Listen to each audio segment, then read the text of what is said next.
नमस्कार साथियों, आप सभी का बहुत बहुत स्वागत है ब्राइटवे के इस ऑनलाइन प्लेटफॉर्म पर। दोस्तों, पिछले काफ़ी लंबे समय से आप लोगों के लिए वीडियो अपलोड नहीं की जा पा रही थी, लेकिन अब आपको सामान्य अध्ययन के विभिन्न विषयों की जो कक्षाएं हैं वो इस चैनल पर उपलब्ध मिलेंगी।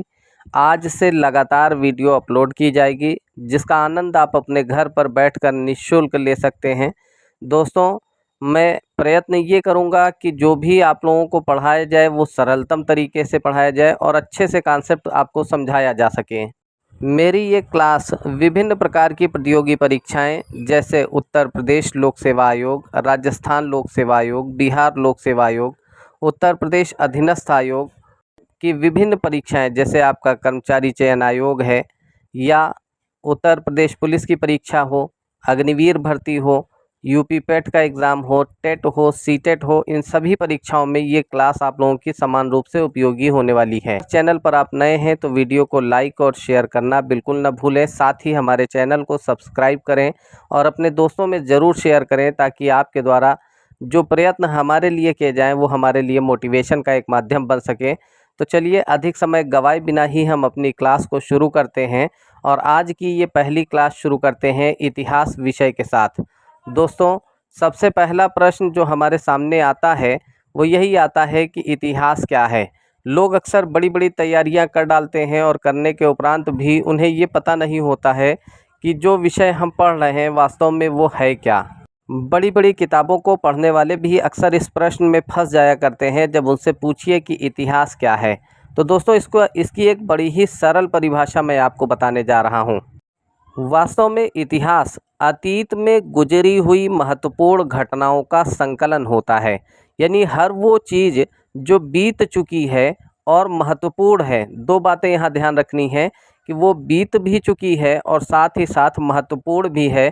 यानी अतीत में गुजरी हुई जितनी भी महत्वपूर्ण घटनाएं हैं उन घटनाओं का जो संकलन है वो इतिहास कहलाता है।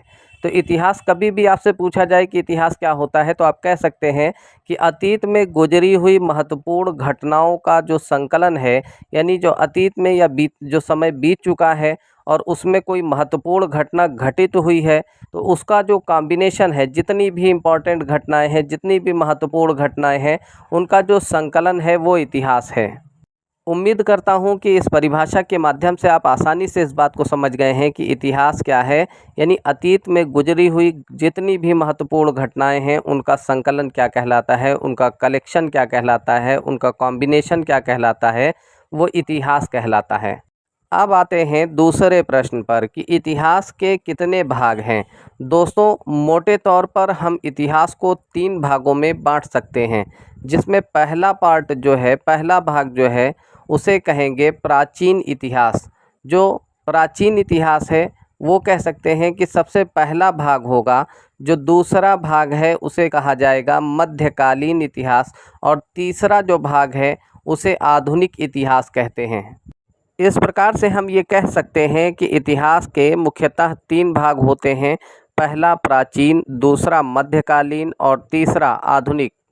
दोस्तों, बात यहीं पर ख़त्म नहीं होती है। अब बात करते हैं कि प्राचीन इतिहास में कितने भाग हैं। दोस्तों, जैसा कि हम जानते हैं इतिहास 3 भागों में बटा है, प्राचीन, मध्यकालीन और आधुनिक। इसी प्रकार से जब प्राचीन इतिहास की बात की जाए तो प्राचीन इतिहास भी 3 भागों में बटा है। इसका पहला भाग जो होता है उसे कहा जाता है प्राग ऐतिहासिक या प्रागैतिहासिक। चाहे प्राग ऐतिहासिक कह दीजिए या प्रागैतिहासिक, दोनों एक ही बात है। दूसरा है जिसे कहा जाता है आद्य ऐतिहासिक और तीसरा भाग जो है उसे कहते हैं ऐतिहासिक। तो इस तरह से प्राचीन इतिहास के 3 भाग हो जाएंगे। पहले तो इतिहास समझ लें। इतिहास क्या है? अतीत में गुजरी हुई महत्वपूर्ण घटनाओं का जो संकलन है वो इतिहास कहलाता है। अब इतिहास के 3 भाग प्राचीन, मध्यकालीन और आधुनिक।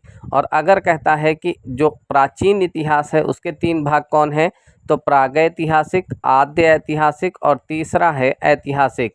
अब सवाल ये उठता है कि प्रागैतिहासिक किसको कहते हैं। दोस्तों पिछले 2 क्रमों के हिसाब से इसको भी 3 भागों में बांटा गया है, यानी प्रागैतिहासिक काल जो है वो भी 3 भागों में बटा हुआ है। इसका जो पहला भाग है उसे कहा जाता है पूरा पाषाण काल, दूसरे को कहते हैं मध्य पाषाण काल और तीसरे को कहते हैं नव पाषाण काल। तो पूरा पाषाण काल, मध्य पाषाण काल और नव पाषाण काल। इस प्रकार से आप ये समझ रहे होंगे, ये जो आपके सामने स्क्रीन पर चल रहा है डायग्राम, इसको देखकर आप आसानी से समझ सकते हैं कि हम इतिहास को कैसे बांटते हैं।